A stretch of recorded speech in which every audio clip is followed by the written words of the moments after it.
स्वर्ण नगर राज्य का राजा बड़ा ही शक्तिशाली था। उसका महल सोने का था, लेकिन वो बड़ा ही लालची राजा था। एक सुबह वो अपने खजाने को देख रहा था। मेरे नगर को दुनिया का सबसे धनी राज्य बनाना है। राज्य के हर महल, हर मंदिर, हर द्वार पर सोना चमकना चाहिए। इसलिए मुझे प्रजा से अधिक कर लेना पड़ेगा। स्वामी, प्रजा दुखी है और लोग भूखे हैं। ऐसे में आपको सोने की पड़ी है? सिर्फ सोने की नहीं, मुझे प्रजा से कर भी लेना है। नहीं महाराज, इतनी लालच ठीक नहीं है। रानी, हम हमारे राज्य को धनी और बलवान बनाना चाहते हैं, इसलिए अधिक कर तो लेना ही पड़ेगा। लेकिन स्वामी, सूखे के समय में कर बढ़ाना अच्छी बात नहीं है। खजाने में सोना बढ़ाने के लिए कर बढ़ाना ही होगा। राजा की लालच भरी बात सुनकर रानी निराश होकर कक्ष से बाहर चली जाती है। आपने मुझे याद किया महाराज। हाँ महामंत्री, हमने सुना है कि दक्षिण के मंदिरों में ज्यादातर मूर्तियाँ सोने की हैं। क्या ये सच है? जी महाराज, ये बिल्कुल सच है। सारी मूर्तियाँ सदियों पुरानी और बेहद कीमती हैं। वो सारी मूर्तियाँ वहाँ बेकार पड़ी हैं, जबकि सोने की आवश्यकता राज्य को है। जी महाराज। कल सवेरे सभा बुलाई जाए। अगले दिन आनंद फानन में सभा बुलाई जाती है। बड़े भैया, मैं जानता हूँ आपने ये सभा क्यों बुलवाई है, लेकिन मेरा एक निवेदन है। तुम्हारे निवेदन से कीमती हैं सभी मंदिर की सोने की मूर्तियाँ। मुझे सिर्फ सोना चाहिए। बड़े भैया, प्रजा दुखी है, उन्हें मदद चाहिए। इस वक्त मैं सेवा करने के मूड में नहीं हूँ भ्राता। महामंत्री, कल सवेरे तुम लक्ष्मी मंदिर जाओगे और वहाँ की सारी सोने की मूर्तियाँ लेकर आओगे। लेकिन ये तो पाप है भैया। पाप पुण्य कुछ नहीं होता, जो राजा का आदेश है वही धर्म है। और मैं तुम्हें आदेश देता हूँ कि महामंत्री के साथ तुम भी जाओ और मूर्तियाँ लेकर आओ। राजा के आदेश को अपना धर्म मानकर राजकुमार अशोक अनिच्छा से महामंत्री के साथ मंदिर की ओर चल पड़ते हैं। कई दिन घूमकर राजा का काफिला लक्ष्मी मंदिर पहुंचता है। महाराज के भ्राता की जय हो। बताइए सरकार, ये पंडित आपकी क्या सेवा कर सकता है?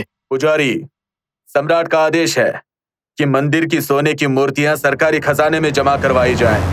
ये क्या बोल रहे हैं देव? सम्राट का कार्य तो मंदिर और धर्म की रक्षा करना होता है, उनका विनाश करना नहीं। विनाश नहीं, इसे विकास कहते हैं। मंदिरों से सोना ले जाकर राज्य का विकास किया जाएगा। पुजारी जी, सिपाहियों, मंदिर से सोने की सारी मूर्तियां जब्त कर लो।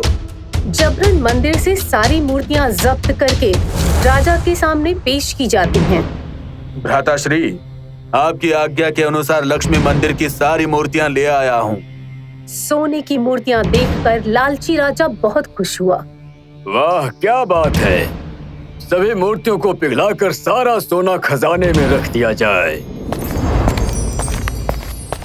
पापी राजा, ये तूने अच्छा नहीं किया। बिना अनुमति ये बूढ़ा दरबार में कैसे आ गया? इसे बाहर निकालो। तेरी मर्जी के बिना मैं यहाँ आ सकता हूँ, लेकिन मेरी मर्जी के बिना तू मुझे यहाँ से नहीं निकाल सकता राजन। सिपाहियों, इस मूर्ख साधु को बंदी बनाकर कारावास में कैद कर लिया जाए। वहीं रुक जाओ। जैसे ही सैनिक साधु की ओर बढ़ती हैं, तभी सभी सैनिक बर्फ जैसी जम जाते हैं। फिर साधु क्रोधित होकर राजा को श्राप देता है। लालची राजा, आज से जब जब तू लालच भरा अपराध करेगा, तब तब तेरे शरीर का एक एक अंग सोने का बनता जाएगा और एक दिन तू पूरा सोने का बन जाएगा। ये मेरा श्राप है। इतना बोलकर साधु अदृश्य हो जाते हैं।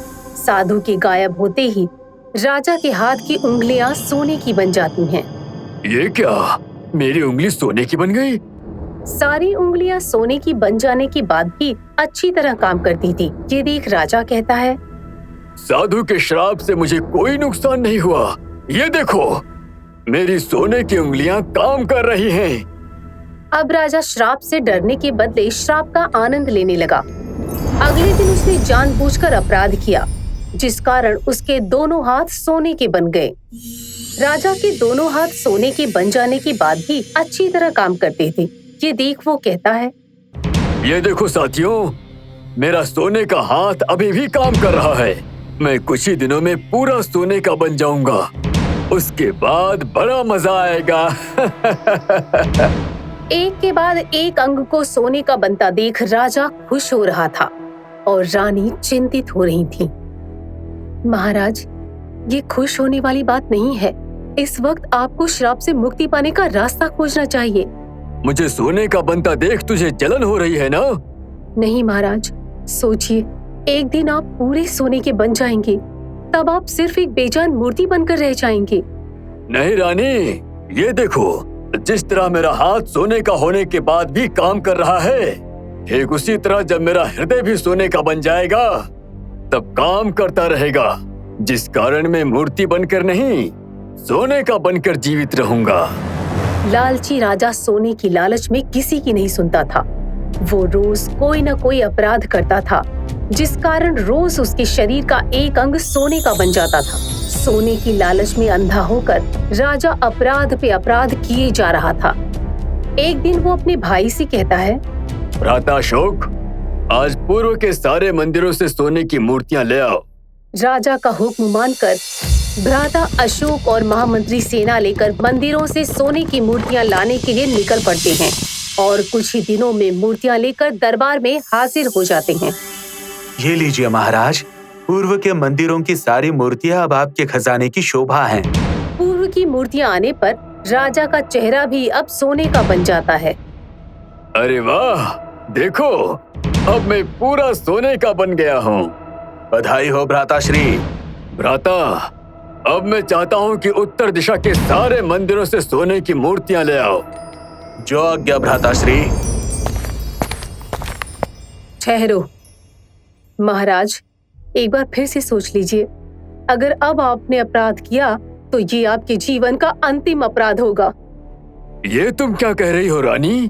क्षमा कीजिए महाराज, लेकिन अब आपने अपराध किया तो आपका हृदय भी सोने का बन जाएगा। आप खामखा डर रही हो।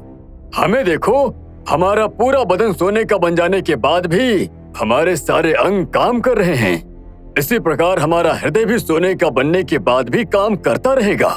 ये मैं मानती हूँ स्वामी, लेकिन ये तो सोचिए कि जो सांसें आपके शरीर में प्रवेश करेंगी, यदि वो भी सोने की बन गई तो क्या आप जीवित रह पाएंगे? रानी की बात सुनकर राजा कांप जाता है। अरे, ये तो मैंने सोचा ही नहीं था। अब क्या होगा? तभी वो साधु बाबा प्रकट होते हैं।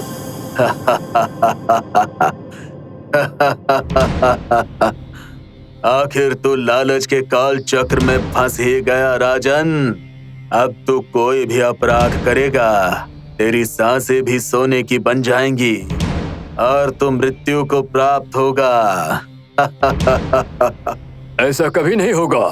मैं अपने जीवन के लिए कुछ भी कर सकता हूँ। तू कुछ नहीं कर सकता राजन। ये बात है तो देख साधु मैं क्या करता हूँ। फिर राजा सभा में दो भिखारियों को बुलवाता है। आपने हमें याद किया महाराज। हाँ, आज मैं तुम्हें सोने का हाथ उपहार में देने वाला हूँ। क्या तुम लेना चाहोगे? भिक्षा लेने वाले को यदि उपहार मिल जाए तो भला कौन मना कर सकता है। ठीक है, तो मेरे सोने के हाथ के बदले में तुम्हें अपना असली हाथ मुझे देना है। क्या तुम तैयार हो? राजा का प्रस्ताव सुनकर दोनों भिखारी सहम जाते हैं। ये आप क्या कह रहे हैं महाराज? आपके सोने के हाथ के बदले मैं अपना असली हाथ कभी नहीं दूंगा। देखा राजन, तेरे सोने के हाथ को भिखारी भी लेने से इनकार कर रहा है। ये सुनकर जिद्दी राजा दूसरे भिखारी से कहता है, क्या तू मुझे अपने दोनों हाथ पैर दे सकता है? बदले में मैं तुझे अपने सोने के हाथ पैर के साथ राज्य का पूरा खजाना दे दूंगा। हमें जीने के लिए 2 वक्त की रोटी चाहिए। सोना खाकर हम जिंदा नहीं रह सकते। नहीं चाहिए हमें आपका सोना। हम जा रहे हैं। सच्चाई समझ आने पर राजा को अपनी गलती का एहसास होता है। सोने के लालच में मैं अंधा हो गया था बाबा, मुझे माफ कर दो। तू अधर्मी और दुराचारी है। तूने भगवान की मूर्तियों को भी नहीं छोड़ा है। मैं तुझे माफ नहीं कर सकता। राजा को अपने किए पर बहुत पछतावा होता है। तभी रानी बाबा से कहती हैं, बाबा, इनके कर्मों की सजा मुझे मत दीजिए। अगर आपने इन्हें पहले जैसा सामान्य नहीं किया और यदि ये मर गए तो मैं विधवा हो जाऊंगी। मैं विधवा होकर जीना नहीं चाहती, इसलिए अगर आप इन्हें माफ नहीं कर सकते तो मेरे प्राण भी हर लीजिए प्रभु। रानी की गुहार सुनकर साधु बाबा को तरस आ जाता है। रानी माँ, तुम्हारे कारण मैं इस पापी को माफ कर सकता हूँ, लेकिन मेरी कुछ शर्तें हैं। हमें आपकी हर शर्त मंजूर है बाबा। ठीक है, तो मेरी पहली शर्त है सारे मंदिरों की मूर्तियां वापस लौटाकर सभी देवी देवताओं से माफी मांगी जाए। मैं तैयार हूँ बाबा।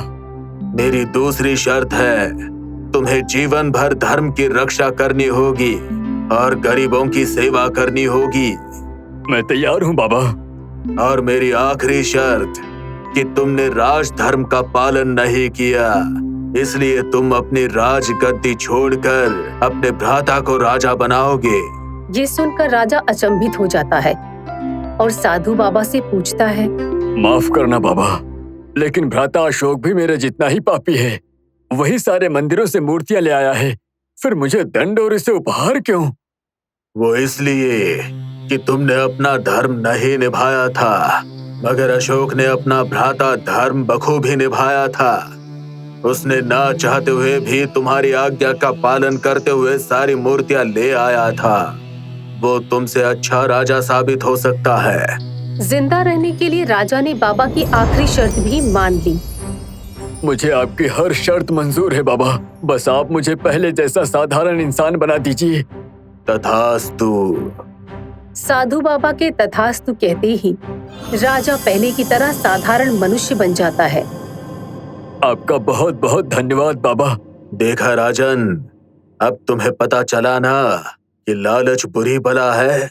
हाँ बाबा, थोड़ा सा पाने के लालच में हमें बहुत कुछ खोना पड़ता है। ये बात अब मुझे समझ में आ गई है। फिर बाबा ने भ्राता अशोक को राजा बना दिया।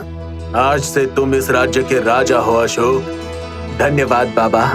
राजा बनने के बाद अशोक राज धर्म निभाते हुए गरीबों की सेवा करने लगा और राज्य से सारे कर माफ कर दिए। अशोक के राज्य में अब चारों तरफ खुशियां ही खुशियां छाई हुई हैं। आपको हमारा ये वीडियो पसंद आया हो तो प्लीज हमारे चैनल को सब्सक्राइब कीजिए और हाँ, वीडियो को लाइक और शेयर करना मत भूलना। धन्यवाद।